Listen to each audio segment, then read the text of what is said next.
Ministério da Cultura e Águas do Brasil apresentam o primeiro Flipetrópolis. Arte, literatura, educação e liberdade. Parceria, Prefeitura de Petrópolis.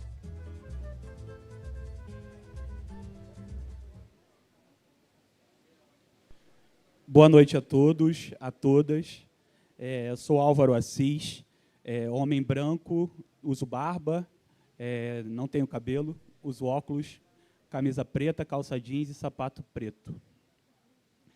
Primeiramente, gostaria de agradecer a organização do evento, principalmente na pessoa da Diane Liesco, que é presidenta do Instituto Municipal de Cultura, e da Letícia Brant, que é uma das curadoras do evento, uma das produtoras do evento. Sou Álvaro Assis, já falei, sou poeta, e vou mediar uma conversa com essas três poetas maravilhosas, que, por sinal, todas as três são professoras, o que muito me alegra, muito mais me alegra. E vou começar, então, apresentando Carolina Pazos, uma mulher branca, de cabelo liso, vestido vermelho, sandália vermelha. Carolina Pazos é poeta, doutora em História, mestre em Estudos Étnicos e Africanos, é professora da Rede Municipal de Educação de Petrópolis. Em 2009, publicou Mulher Correndo Entre Ciprestes. Em 2003, publicou a plaquete Dobrar o Vento. É uma das organizadoras da coletânea Ombrófilas, que reúne poetas do coletivo Saracura. Sarau esse idealizado por todos nós aqui, componentes da mesa. Carolina também publicou poemas em revistas físicas e eletrônicas, como Subversa, Sete Faces, Revista da Poesia da Editora Trevo, Garupa e Ruído Manifesto. Flávia Bom Cardoso é poeta, mulher branca, de óculos, vestido colorido com bolas, sandália baixa. Flávia é formada em letras com especialização em literatura e produção textual pela UF. E lecionou por 3 décadas. Dedicou-se à atividade docente. Atualmente coordena o projeto de mediação de leitura no Núcleo de Alfabetização Ecológica do município de Petrópolis. Publicou recentemente Para se ler no claustro, livro fruto do Prêmio Nacional de Poesia promovido pela Academia de Letras de São João del Rei. Flávia teve ainda poemas publicados em revistas de destaque no cenário nacional, como Cult, Malamargens, Contexto e Desvario. Organizou, junto com Carolina Pazos, a coletânea Ombrófilas. Natália Rinaldi, poeta, usa óculos, cabelo liso, vestido amarelo, sandálias baixas romanas. É professora, pesquisadora, artista e revisora literária, graduada em Letras e pós-graduada em Literatura Brasileira pela UERJ, mestranda no Programa de Literatura, Cultura e Contemporaneidade da PUC-Rio. Desculpa, gente. Integrou o grupo Arte Socialmente Implicada e o coletivo Nós, as Poetas. Na UERJ, fez parte do grupo de pesquisa Motim, Mitos, Ritos e Cartografias do Feminismo na Arte. Publicou em 2020 Caixa Sem Saída. Em 2021, publicou Ir Como para o Nada. Em 2023, também participou da antologia Ombrófilas. Publicou resenhas e poemas em revistas como Torquato, Empodere, entre outras. Desculpa, gente, estou um pouco nervoso. Carolina, essa mesa é composta por poetas petropolitanos e por poetas que escolheram viver nessa cidade. Carol, que relação há entre o território, a cidade e a poesia? Boa noite a todas e todos os presentes. Queria primeiro reforçar o agradecimento do Álvaro, agradecer bastante a cada um e a cada uma que veio aqui hoje, nessa noite, nos prestigiar e conversar sobre poesia, ainda mais com um evento tão grande, tão lindo. É uma honra para nós participar. Eu costumo pensar sempre num provérbio árabe que diz que os homens são mais parecidos com o seu tempo do que com os seus pais. Não sei se vocês já ouviram. E acho que a mesma ideia que a gente tem nesse provérbio do tempo, a gente pode jogar para o espaço.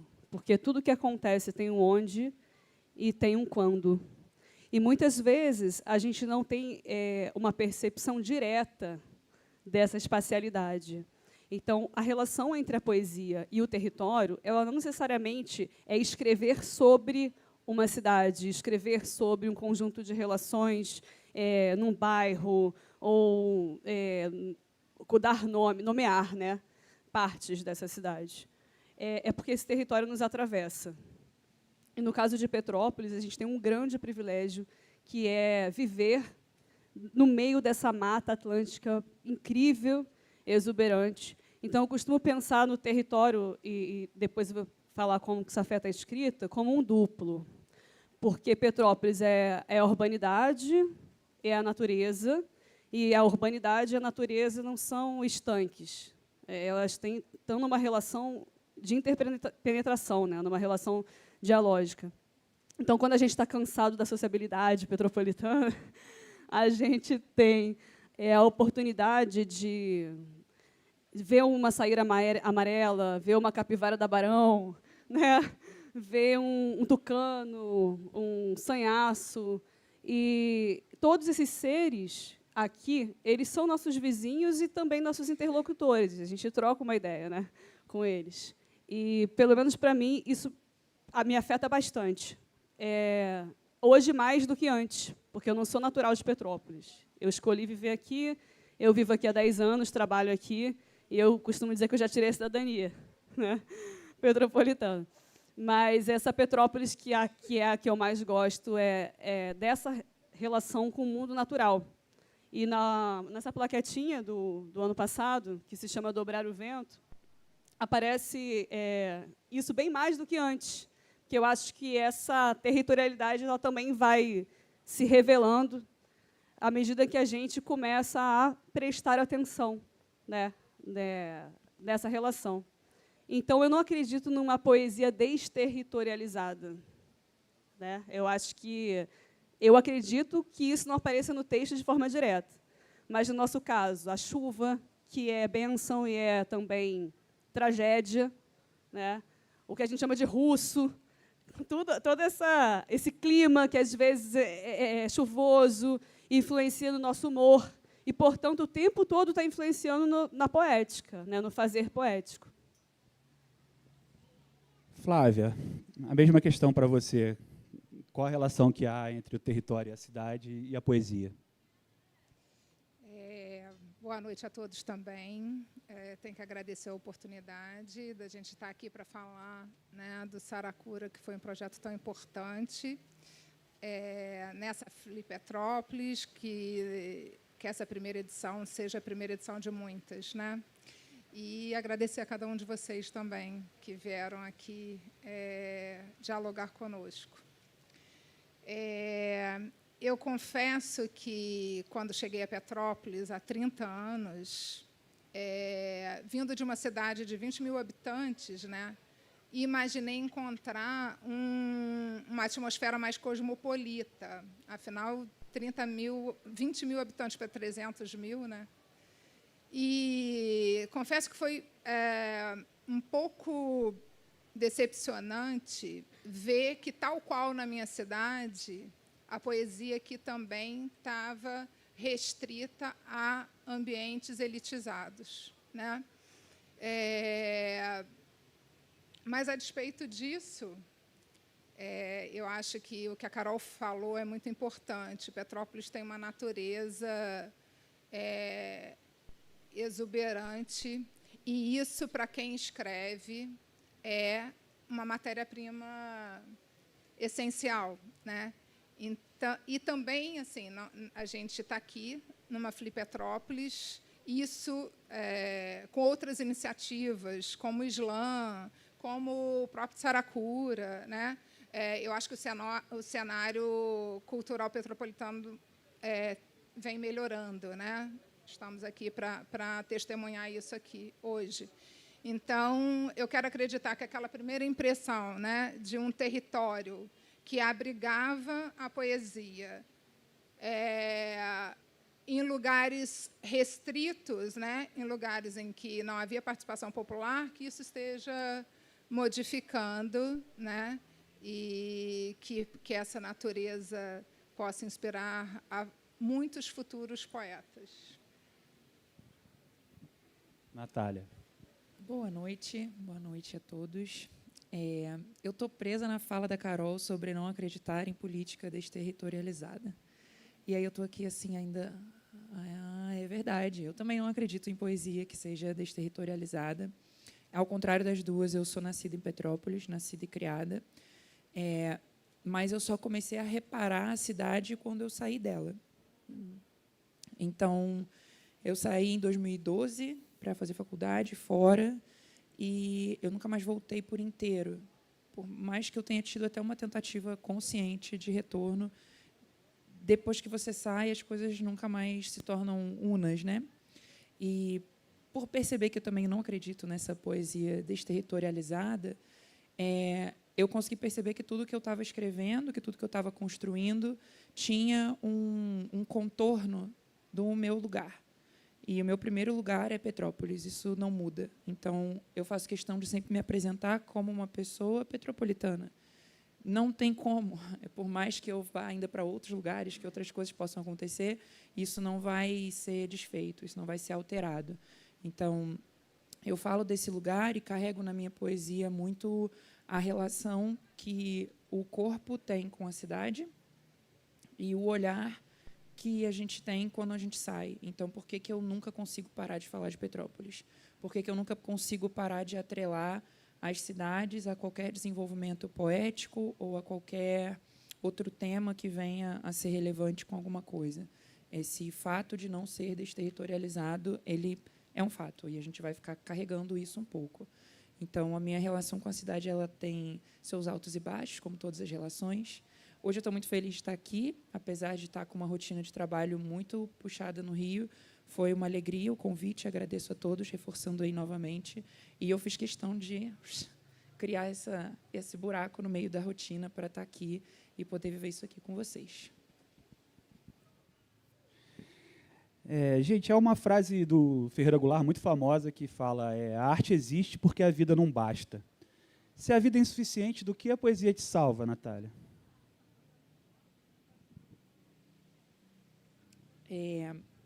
Faz pouco tempo que eu li na internet, passando alguma coisa, sobre a importância do estudo. E isso atrela até com a minha primeira resposta. Se não fosse o estudo, eu não teria conhecido outra cidade. E olha que não é um estudo super brilhante, não. É um estudo que apenas me fez passar na faculdade. Não descobri nada, não ganhei prêmio de nada. Mas o quanto ele abriu portas, possibilidades, olhares, perspectivas. E eu acho que a arte faz a mesma coisa.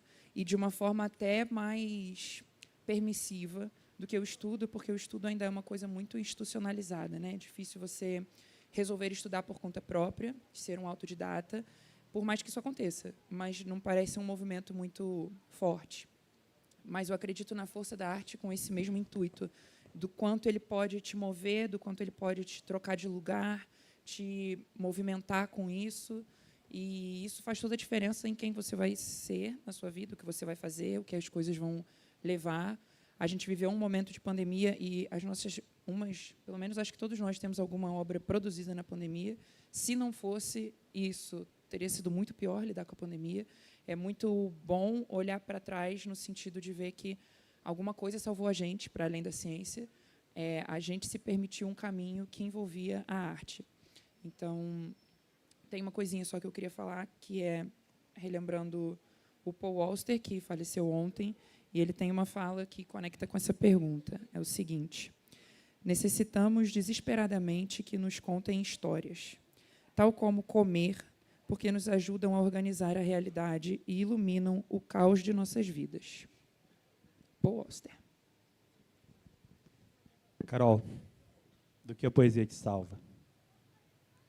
Olha, eu acho que a poesia já me salvou de muitas. Relacionamentos inviáveis, crises existenciais, que são as nossas questões mais comuns, acho que de nós, todos os seres humanos. Mas acho que hoje, principalmente, a poesia me salva da rotina. Eu não sei se foi o Leminski que falou isso, acredito que foi, que disse que aos 17 anos todo mundo é poeta. Mas aí você vai ser poeta aos 30, aos 32, aos 35, aos 40, aos 50 anos. É muito mais difícil, né? E não é mais difícil porque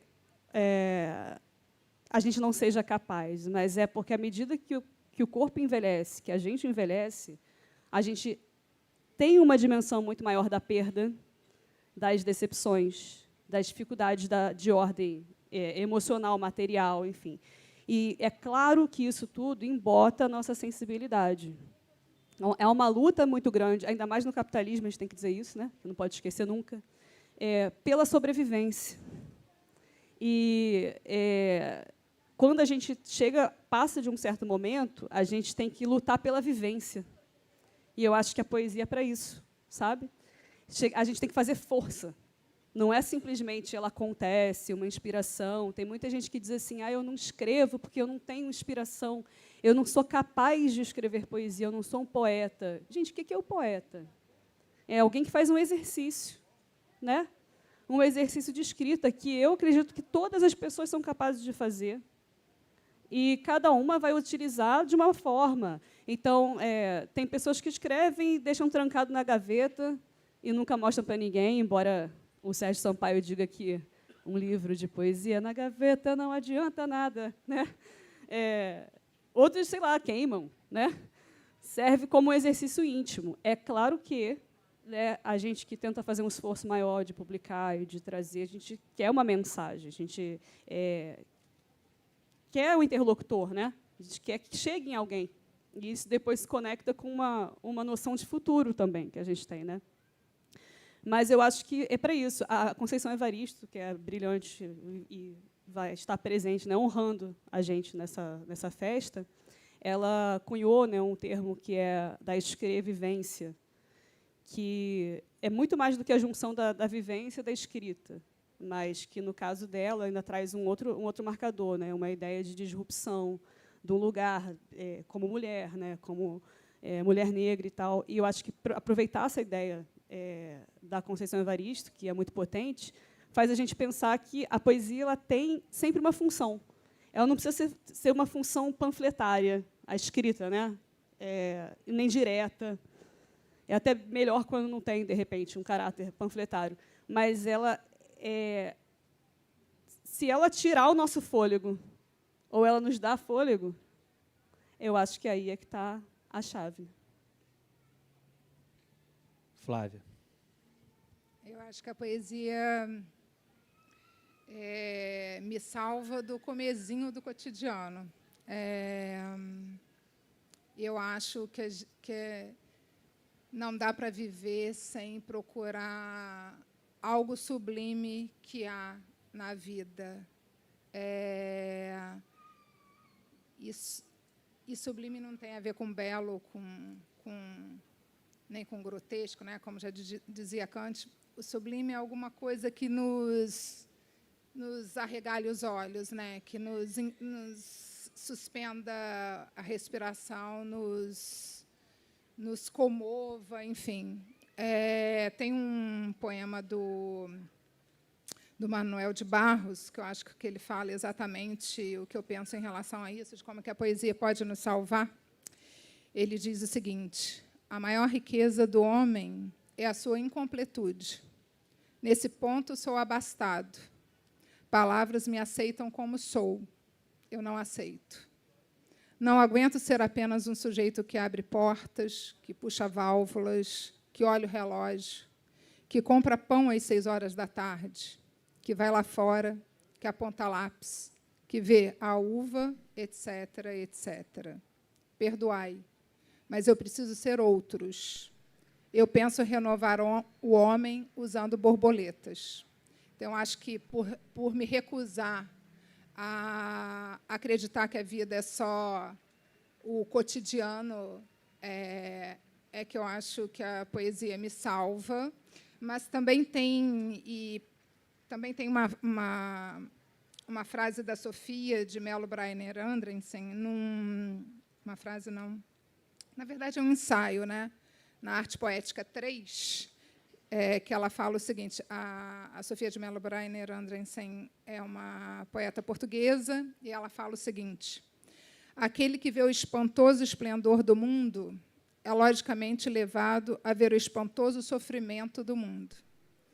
Então, essa tentativa de ver algo sublime, né, eu sempre falo que, na hora derradeira, eu quero olhar para trás e dizer que valeu a pena, a gente também vê o sofrimento do mundo. Então, assim, para dar um exemplo muito prático, muito objetivo,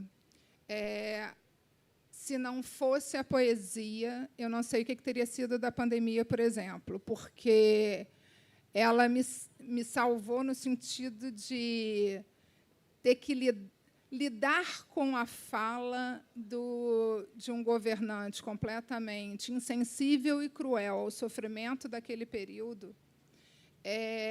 Eu me salvava na poesia, né? Lendo Ana Martins Marques, lendo Manuel de Barros, lendo Manuel Antônio Pina, absorvendo o que essas pessoas tinham escrito e escrevendo, né? Para se ler no claustro, a totalidade dos poemas foi escrito na pandemia, apesar de não ter como tema a pandemia. Mas, então, eu acho que a poesia nos salva dessa mesquinhez que muitas vezes habita o dia a dia, né? Então, é nesse sentido que eu acho que a poesia me salva. A gente foi convidado, principalmente pela Diana, a amada Diana, porque a gente, pouco antes da pandemia, inclusive a pandemia nos tomou até isso, né? O nosso sarau, o Saracura. E desse sarau a gente espremeu e trouxe esse livro Ombrófilas, que está aqui, depois a gente pode falar dele. E a próxima pergunta é sobre isso, o próximo questionamento é justamente sobre isso. Gostaria que vocês falassem um pouco do sarau enquanto materialização coletiva do fazer poético. Flávia. O Saracura foi um presente, assim, né? Eu acho que para a cidade, para todo mundo que teve a oportunidade de participar. Para quem não sabe, o sarau acontecia no terraço ali do café, do Alva Café, né? Na esquina da Raul de Leone com a Ipiranga. Havia temas, né? E as pessoas iam lá declamar poemas. Declamar fica uma coisa muito... ler poemas, interpretar, fica muito formal, nossa, declamar. Mas cada um ia espontaneamente e levava poemas sobre o tema, mas acabava que a gente acabava depois falando, né, extrapolando completamente. E eu acho que era, assim, reivindicamos para o Saracura uma tentativa de ter um espaço para poesia no cenário cultural de Petrópolis. E foi uma experiência realmente coletiva, né? Você tinha gente que estava ali, às vezes, no Alva Café, que nem sabia do sarau, e aí, quando via o movimento, ia para lá, né? E depois voltava para participar na outra edição, ou participava ali mesmo. Então, os livros estavam lá, então, deixa eu ler aí uma poesia. A gente tinha um angolano, o Mário Macaia, né, que ia lá, provavelmente porque percebia que tinha um espaço, né, para ele... angolano, né? Pois é, e assim, como um espaço em que ele podia mostrar a poesia dele, né? Assim, eu tenho amigos, inclusive, que não gostavam de poesia, diziam, não tem nada a ver comigo, e que voltavam depois, falando, nossa, eu adorei isso, eu não sabia que era tão democrático, não sabia que era tão bom, não sabia que tocava tanto, né? Só estava acostumado com narrativas e agora estou adorando poesia. Então, eu acho que foi uma experiência, acho até assim, eu só dei publicidade aos meus poemas a partir da experiência do Saracura, né? Muito incentivado pela Carol, por você, pelo Felipe, enfim. Então, eu acho que é um espaço, foi uma bela oportunidade para um espaço de poesia aqui em Petrópolis, o Saracura, né? Voltaremos em breve. Natália, mesmo questionamento. O que o sarau te provoca enquanto materialização coletiva do fazer poético? Eu acho que a escrita tem 2 momentos. Um momento que ele é mais íntimo, que ele é mais solitário, e aí você, com as suas palavras, com suas referências, com a sua construção, até que chega num momento que você já está tão ali que aquele momento não é mais solitário, a escrita passa a ser uma coisa mais compartilhada. E o sarau, além de fazer, num sarau, né, além de fazer leitura de outras pessoas, é quando a gente leva as nossas, como a Flávia falou, das dela, e ali sim a gente se vê como alguém que escreve ou que tenta escrever, porque se ouvindo e vendo os outros a partir do que você escreveu, você consegue fazer alguma edição depois, se for o caso, repensar alguma coisa, realmente dar vida para aquilo, para que ganhe uma materialidade auditiva, uma materialidade na própria seleção das palavras, uma coisa que não é a inspiração.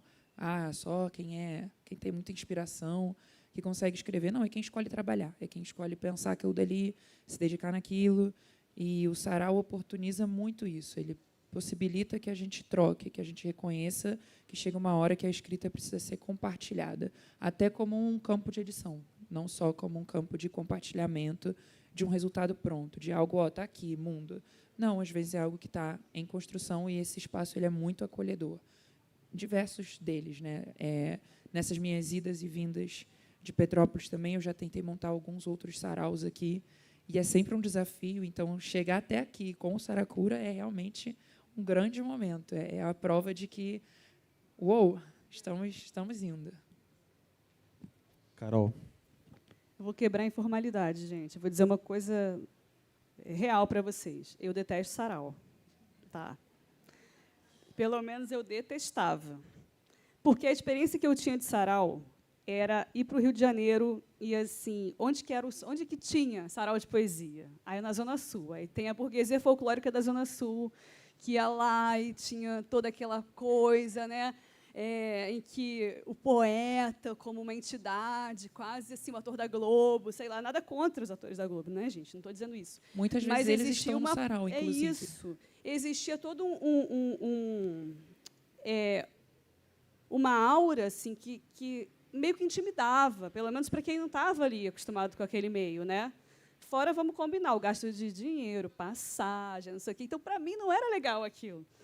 E, então, eu falava, poxa, sarau é chato. Sarau é um espaço onde as pessoas disputam para ver quem vai falar e uma certa, né, um status.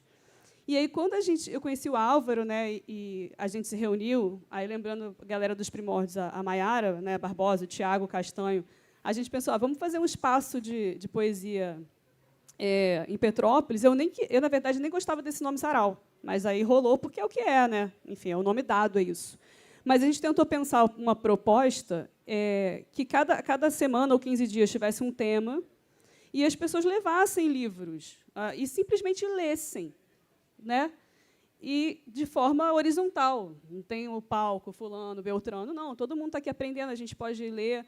E essa ideia da proposta de ter um tema fazia com que a gente começasse sempre com poesias que não eram nossas. Então, não era um meio para chegar lá, embora também depois a gente começou a se conhecer e a trocar e ter interesse pela poesia um do outro.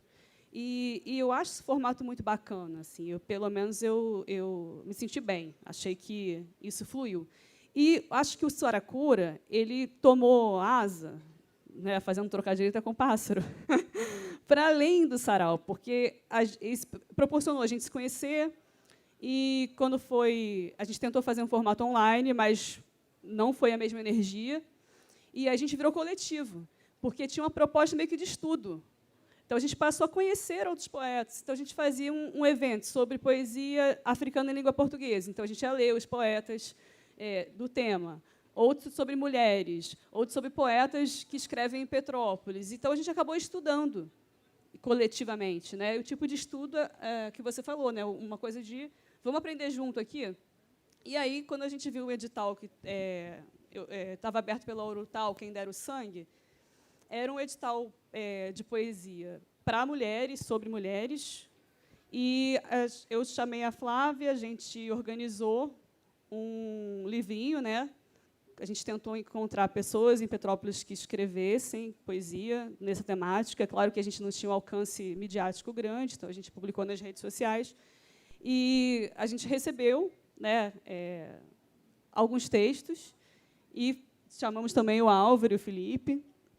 E a gente publicou esse livro aqui, que chama Ombrófilas, que a Lígia está aqui, que também publicou, Lígia Bronze. Tem a Cassiana Lima, que está por aí também, enfim, e outras mulheres. E, apesar de ter esse tema feminino, o nome que costurou a proposta, a ideia, é justamente essa noção de natureza e território, porque floresta ombrófila. Ombrófila, do grego, que é amigo das águas. Então, o que tem a ver, né, falar de mulheres a partir da serra? Como que esse território atravessa também essa questão, que é do corpo? Então, essa foi eu acho que tem uma ambiência bem telúrica, e a gente consegue perceber isso tanto nas nossas escritas individuais como no projeto. Inclusive, eu já estou me alongando, mas eu preciso falar isso. Lá pela 3ª, 4ª edição, o Tiago Vieira falou assim: ué, mas a Flávia escreve, e ela escreve bem.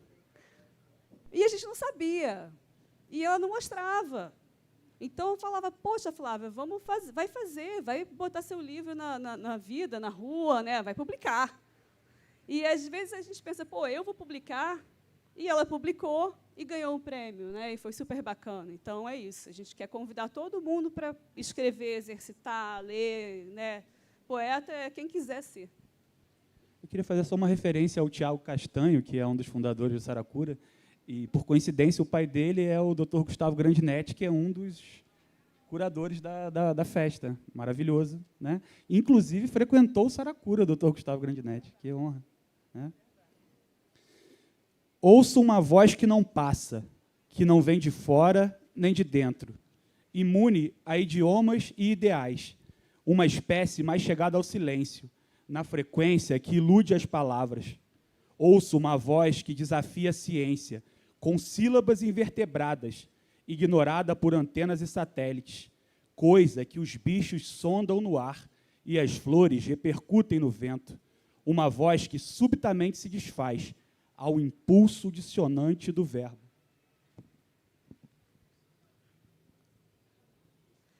Olha, eu escolhi um poema para ler, eu vou falar antes de ler, porque ele é do Leonardo Frois, desse livro aqui, que é Trilha.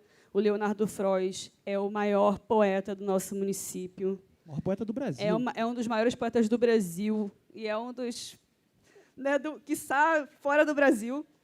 A importância dele é gigante, então eu gostaria de prestar uma homenagem, já que eu sou historiador e considero a memória muito importante. Só um instante.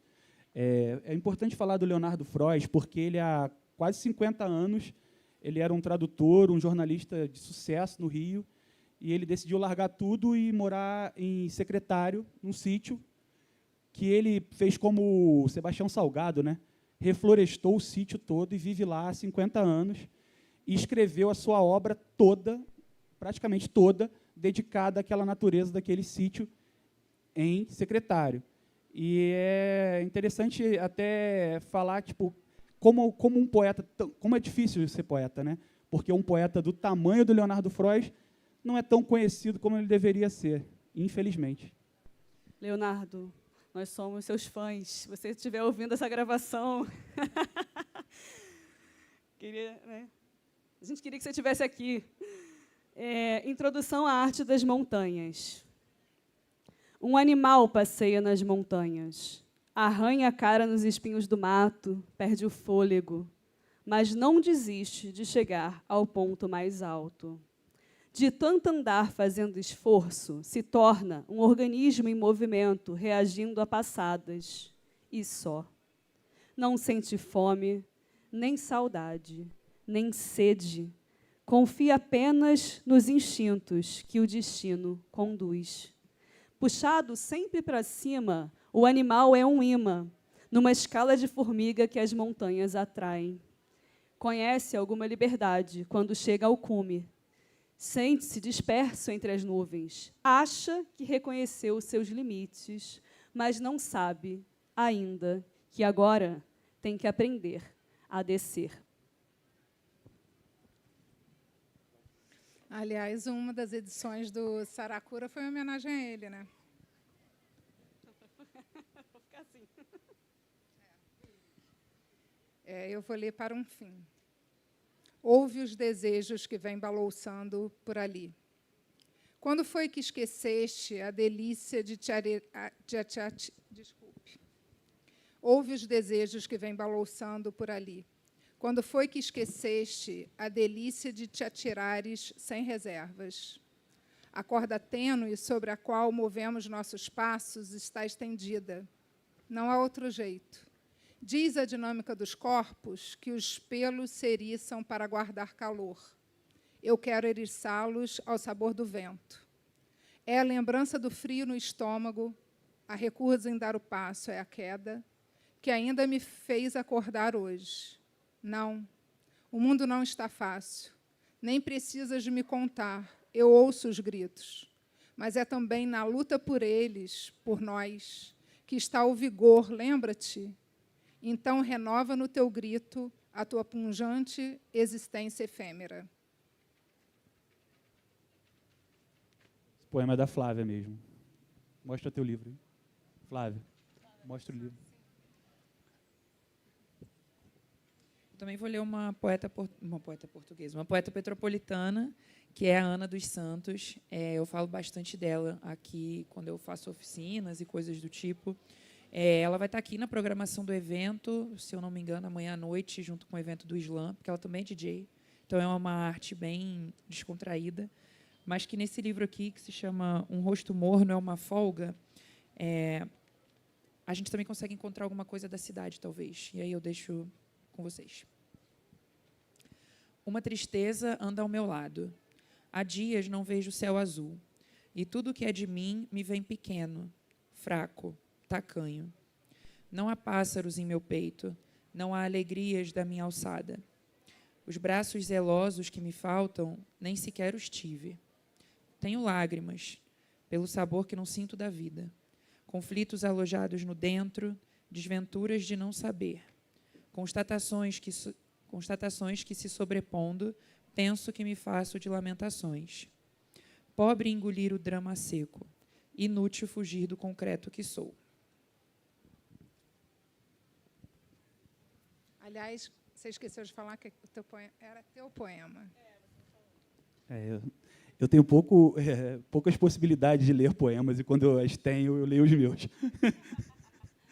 Deixa eu fazer só outro comentário, que a gente falou do Freud com a casa, e eu não consegui não lembrar da Hilda Hilst também com a Casa do Sol.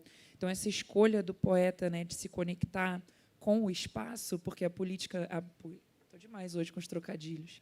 A poética não é desterritorializada, isso é muito forte quando a pessoa toma essa decisão, né? Então, isso aparece na escrita bem intensamente também. Também é uma referência para a gente. Morar sob o teto do poema, pagar-lhe aluguel, fazer benfeitorias, mudar encanamentos e as instalações elétricas do poema. Cuidar do poema como se fosse seu, enquanto não lhe entregar as chaves, fazer dele um lar, até que o poema desabe. Só vou falar uma coisa sobre o saracura, que é um pássaro pequeno, uma peralta, né? E ele habita vários espaços, né? Ele vai voa um pouquinho, ele anda, ele vai para a parte aquática. E acho que até esse trocadilho com saracura como um processo de transfiguração, né? A cura não no sentido terapêutico mais banal, mas no sentido de transformação, fez essa plaquetinha. Ela foi feita numa oficina do saracura, chama Dobrar o Vento. O Fred Espada veio para cá, né, veio de Minas, ensinar a gente a fazer o que a Natália faz muito melhor, né, que é costurar livro à mão e ensinar a gente a diagramar, como que a gente poderia fazer de forma autoral, né, nós sermos nossos próprios editores. Então, eu vou ler um desse aqui. Isso é muito revolucionário, né? Quando você se coloca no seu processo como um todo. Então, dá ali um outro ar na coisa. Chama-se testamento. Quando eu morrer, não quero virar lixo. Tenho horror de me pensar ao lado de uma camisinha, uma lâmina, um tufo de cabelo do ralo de alguém. Quero separar o que preste do meu corpo para o descarte correto. Córneas que vejam outros mundos. Corpo que adube outras florestas. Coração que ame mais que amei. Essa pulsão no peito de ser fungo na pele de uma folha poderá crescer até a voz de um sanhaço cinzento para o beiral do que um dia foi minha janela. Quem sabe, então, eu vá nascer novamente, pronta para essa desordem, vindo animal, para que tudo volte a seu estado de cio. Flavinha. Turra. Ainda que falem da Palestina, da faixa de Gaza, do receio do revide da bomba na Ucrânia, do peito aberto pela bomba lançada com aquela displicência intencional sobre os civis, das vísceras espalhadas pelas ruas, do menino morto soltando pipa numa laje do Rio de Janeiro, do pássaro que voou sobre o seu corpo embrulhado num saco plástico preto. Escuta, todos os poemas falam de amor. Tudo grita ali.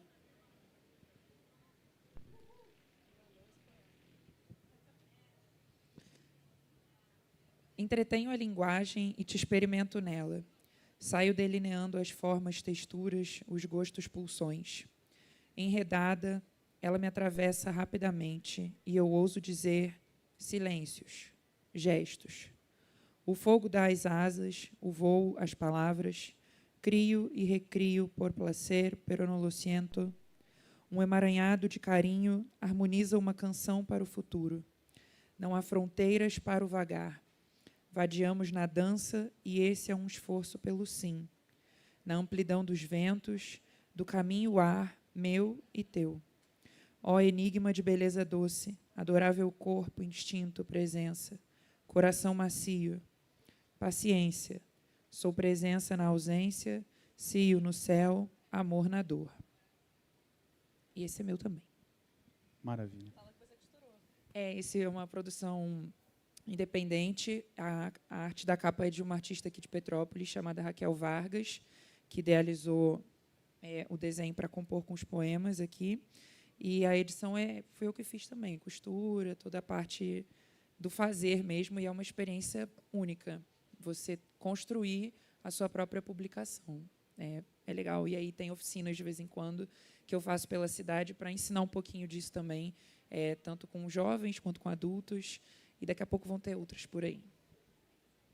Queridas, o tempo está se esgotando. Já recebi aqui uma notícia de que a gente tem pouco menos de 10 minutos. Eu vou fazer um último questionamento e que vocês, por favor, sejam breves para a gente conseguir terminar. Há uma questão central que se coloca na atualidade, que é a impossibilidade do amanhã.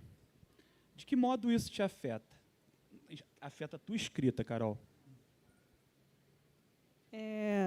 Isso me afeta o tempo inteiro, porque desde criança eu tenho um pânico de apocalipse ecológico, vamos dizer assim. Isso me acompanhou desde pequena e cada vez mais com todas as questões que a gente está vendo, né, se colocar no mundo cada vez mais rapidamente. Eu acredito que não tem como essa questão ser tão urgente e não afetar a forma como a gente escreve. Todos nós, aqui foi citada várias vezes, foi mencionada a pandemia. A pandemia foi um momento em que a gente sentiu essa impossibilidade do futuro de forma muito marcante. E, como eu tinha falado antes, né, quando a gente escreve e publica, a gente espera que alguém leia. Alguém quem? Alguém do futuro, alguém do amanhã. Nem que seja um amanhã mais curto, né, imediato. Então, ali é um pequeno gesto, é uma pequena semente de futuro, é um exercício. Então, a poesia, ela não necessariamente vai falar de forma direta, mas ela está atravessada pelos grandes temas do nosso tempo, e esse é o grande tema. O François Hartog, que é um autor francês, ele fala sobre o tempo, ele diz que, pela primeira vez, a gente vê um amanhã é impossibilitado pela irreversibilidade das nossas próprias ações. E isso faz com que a gente se volte para o presente. Não olhe mais para o futuro, é um presente que se retroalimenta, né? Até materialmente. Isso aqui é uma árvore, sei lá, morreu para que a gente faça algo. Então, como a gente honra isso? Não tem a resposta, deixando a pergunta.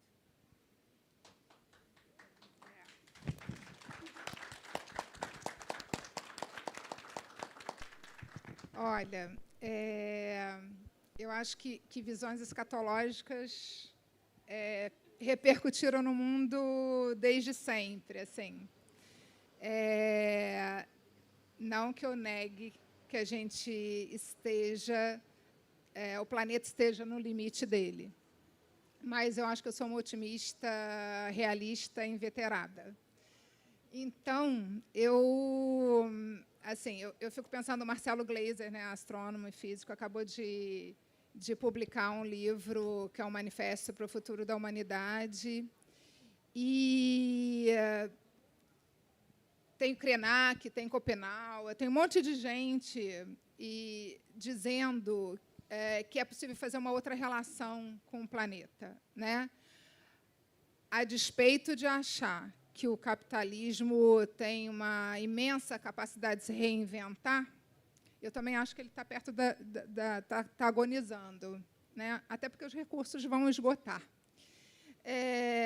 Então, como eu acredito muito, inclusive na literatura, como uma força motriz de instigar a nossa imaginação, e eu acho que a imaginação e o inconformismo são duas ferramentas muito importantes para a gente mudar, e também na crise, tanto pessoal, quando você tem uma crise existencial muito grande, ou uma crise planetária, infelizmente, às vezes é necessário chegar num momento de crise para reinventar. Então, eu quero acreditar que essa impossibilidade do amanhã, que a gente... Também não sei, fico me perguntando, é uma questão que eu coloco, se também não é uma colonização do nosso pensamento, sabe? Para achar que não tem jeito. E eu acho que isso é muito ruim. Eu acho que a gente tem que criar oportunidades de ter jeito. Natália. Pensar na impossibilidade do amanhã, acho que é o que me faz estar aqui. Senão eu não estava. Senão eu estava deixando para amanhã, porque tem que trabalhar, porque o sistema, porque... Não, tem que ser muito bom para publicar, tem que ser muito bom para fazer não sei o quê. E aí a gente tem esse contato, como a Carol falou, com as perdas, as coisas que o tempo vai trazendo e que sempre deixariam a poesia para depois. Então, eu acho que eu lido com essa impossibilidade todo dia e, cada vez mais, por ter um peso maior, escolher a poesia. Com 15 anos, eu não tinha que escolher. Eu não estava trocando uma coisa pela outra. Agora... eu tenho que trocar alguma coisa. Eu tenho que trocar a minha carga horária hoje para estar aqui. Eu tenho que trocar o meu tempo. Então, a impossibilidade do amanhã é muito real para mim, em qualquer perspectiva, da minha morte como pessoa, da morte do mundo, de qualquer outra impossibilidade que possa surgir, pandêmica, ou seja lá o que for. Lembro muito da Donna Haraway com isso, que é ficar com o problema, lidar com o problema, e o problema é essa possível impossibilidade do amanhã. Então, a forma de lidar com ele é fazendo, é estar aqui, é continuar escrevendo, idealizando oficinas, poesias, livros, saraus, tudo que está ao nosso alcance. E acho que isso faz a gente ficar mais vivo e pode prolongar um pouquinho mais esse amanhã impossível. Por isso que a gente está aqui. Sobre essa questão que você... Me deu vontade de fechar com um poema, então, sobre essa coisa da gente ter que ficar trocando o tempo para sonhar, para escrever. Carol gosta desse poema. É um sonho, né? Amanhã vem um cara e me veste de funcionário e faz a minha barba e frita uns ovos para minha marmita. Amanhã vem um cara e bate meu ponto e me senta 8 horas na frente de um computador. Mas hoje é domingo e o tal cara não me alcança. Mas amanhã o cara me coloca aquela calça jeans surrada e aquele perfume do Boticário e me amarra no teto das coisas. Muito obrigado, gente. Muito obrigado pela presença. Muito obrigado. Muito obrigada.